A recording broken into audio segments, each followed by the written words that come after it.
ನಿನ್ನೆ ಡೈಲಿ ಮತ್ತು ಚರ್ಚೆಗಳಾಯಿತು. ಅದೇ ಸಿ ಎಮ್ ಅವ್ರು ಬಂದಿದ್ದಾರೆ. ನಾನು ಈ ಮೀಟಿಂಗ್ ಮುಗಿಸ್ಕೊಂಡು ವಾಪಸ್ ಹೋಗ್ತೀನಿ. ಆಮೇಲೆ ನೋಡೋಣ ಏನು ಅಂತ ಹೇಳಿ. ನನಗೆ ಅಷ್ಟೊಂದು ಹೆಚ್ಚು ಮಾಹಿತಿ ನನ್ನ ಹತ್ರ ಇಲ್ಲ.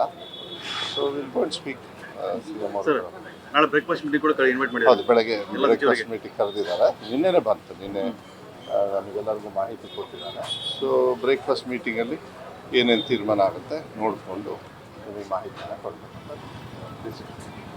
ಪ್ರಮುಖವಾಗಿ ಚರ್ಚೆ ಇದ್ರೆ ಮುಖ್ಯಮಂತ್ರಿ ರಾಜೀನಾಮೆ ವಿಚಾರವಾಗಿ ನಾಳೆ ಎಲ್ಲ ಹೋಗಿ ನೋಡಬೇಕಲ್ಲ. ಇದು ನಾನು ತುಂಬ ಚಿಕ್ಕವನಾಗ್ತೀನಿ. ಈ ನಿರ್ಧಾರಗಳಿಗೆಲ್ಲ ನಾವು ಯಾವತ್ತೂ ಕೂಡ ಫಸ್ಟಿಂದನೂ ನಿಮಗೆ ಹೇಳ್ಕೊಂಡು ಬಂದಿದ್ದೀವಿ.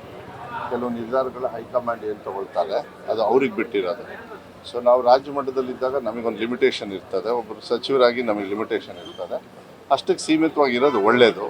ತುಂಬ ಸ್ಪೆಕ್ಯುಲೇಟ್ ಮಾಡಿ ಅದು ಇದು ಮಾತಾಡೋದ್ರ ಬದಲು ಕೊಟ್ಟಿರ್ತಕ್ಕಂಥ ಕೆಲಸ ಇನ್ನೊಂದು ಕಡೆಗೆ ಈ ಸಂದರ್ಭನ ಹೆಂಗೆ ನಿಭಾಯಿಸಬೇಕು, ಅವ್ರ ಜೊತೆಗೆ ಹೆಂಗಿರಬೇಕು ಅಂತ ಹೇಳಿ ತೀರ್ಮಾನವನ್ನು ಮಾಡ್ತೀವಿ.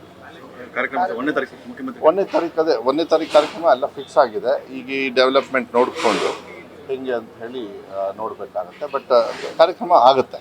ಅದು 1ನೇ ತಾರೀಕು ಇನ್ನೊಂದು 2 ದಿವಸ ಹೆಚ್ಚು ಕಮ್ಮಿ ಆದರೂ 1ನೇ ತಾರೀಕು ಇಡೀ ರಾಜ್ಯದ ಎಲ್ಲ ಶಾಲೆಗಳು ಕೂಡ ಪ್ರಾರಂಭೋತ್ಸವ ನಡೀತದೆ. ಯಾಕಂದರೆ ಅದು ಬದಲಾವಣೆ ಆಗೋದಿಲ್ಲ. ಯಾವುದೇ ಕಾರಣಕ್ಕೂ ಮಕ್ಕಳು ಶಾಲೆಗೆ ಹೋಗೋದು ಅದೆಲ್ಲ ಸಿಸ್ಟಮ್ ಕರೆಕ್ಟಾಗಿ ಪ್ರಿಪೇರ್ ಮಾಡಿಟ್ಟಿದ್ದೀವಿ. ಇದ್ರ ಬಗ್ಗೆ ನಾನು ಮಾಹಿತಿ ಕೊಡ್ತೀನಿ. ನಾನು ಹೋದ್ಮೇಲೆ ತಾನೇ ಗೊತ್ತಾಗೋದು. ಇನ್ನೂ ಕೂಡ ಕರೆದಿದ್ದಾರೆ. ಈ ಥರ ಡೆವಲಪ್ಮೆಂಟ್ಸ್ ನೀವು ಮಾಧ್ಯಮದಲ್ಲೆಲ್ಲ ನೋಡಿದ್ದೀರಿ. ನಾನು ವೈಯಕ್ತಿಕವಾಗಿ ಸಿ ಎಮ್ ಅವ್ರನ್ನ ಯಾರನ್ನೂ ಇನ್ನೂ ಮಾತಾಡಿಲ್ಲ. ಸೊ ನಾವು ಹೋದ್ಮೇಲೆ ನನಗೆ ಗೊತ್ತಾಗುತ್ತೆ. ಹೋದ್ಮೇಲೆ ಹೇಳೋಣ. ಏನು ನಿಮಗೂ ಗೊತ್ತಾಗುತ್ತೆ ತಗೊಳ್ಳಿ. ನೀವೆಲ್ಲ ಸ್ಪೆಕ್ಯುಲೇಷನ್ ಮಾಡ್ತೀರಿ. ನೀವು ಒಳಗಡೆ ಒಂದು ಕ್ಯಾಮ್ರಾ ಇಟ್ಟಿರ್ತೀರಿ, ಹೊರಗೆ ಒಂದು ಇಟ್ಟಿರ್ತೀರಿ. ಎಲ್ಲ ದಿಕ್ಕು ತೋರಿಸಿ ಒಂದು ದಿಕ್ಕನ್ನ ಇದನ್ನ ಹೇಳಿದ್ದು ಅಂತ ಸರಿ ಅಂತ ಹೇಳ್ಬಿಡ್ತೀರಿ. ಅದಕ್ಕೆ ಸಾಕು, ಪರವಾಗಿಲ್ಲ. Let us see. ಶಾಲೆಗಳು ಆರಂಭ ಆಗುತ್ತೆ. 1ನೇ ತಾರೀಕಿಂದ ಸ್ಟಾರ್ಟ್ ಆಗುತ್ತೆ. 29-30 ನಾನು ಇಡೀ 42,000 ಶಾಲೆಗಳಿಗೂ ಕೂಡ ಮೊನ್ನೆ VC ಮಾಡಿದೆ. SDMC ಅವ್ರದ್ದು ಇದೆಲ್ಲದೂ ಕೂಡ ಎಲ್ಲ ಪ್ರಿಪೇರ್ ಆಗಿದ್ದಾರೆ. ಏನೇನು ಅವರಿಗೆ ನೋಟ್ಬುಕ್ಕು ಮತ್ತು ಇದೆಲ್ಲ ಏನೇನು ಸಪ್ಲೈ ಆಗಬೇಕು ಅದು ಕರೆಕ್ಟ್ ಟೈಮಿಗೆಲ್ಲ ಹೋಗಿದೆ. ಆಲ್ಮೋಸ್ಟ್ 95%, 96% ನಿನ್ನೆಗೆ ಎಲ್ಲ ರೀಚ್ ಆಗಿದೆ ಅಂತ ಮಾಹಿತಿ ಕೊಟ್ಟಿದ್ದಾರೆ.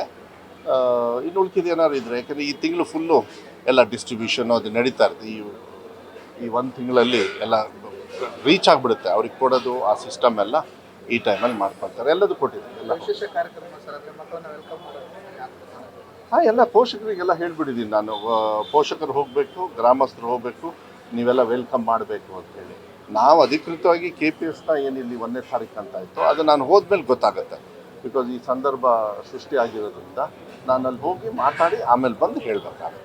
ಒಂದು ಸಿಹಿ ಸುದ್ದಿ ಸರ್, KPS ಶಾಲೆಗಳು ತುಂಬ ನಿರೀಕ್ಷೆ ಇತ್ತು. ಅದು ಸ್ಟಾರ್ಟ್ ಆಗುತ್ತೆ. ಅದೆಲ್ಲ ಏನು ತೊಂದರೆ ಏನಿಲ್ಲ. ಕಾರ್ಯಕ್ರಮ ಟೈಮಿಂಗ್ ಹೆಚ್ಚು ಕಮ್ಮಿ ಆಗ್ಬೋದು ಅಂತೇಳಿ ಭಾವಿಸ್ತೀನಿ.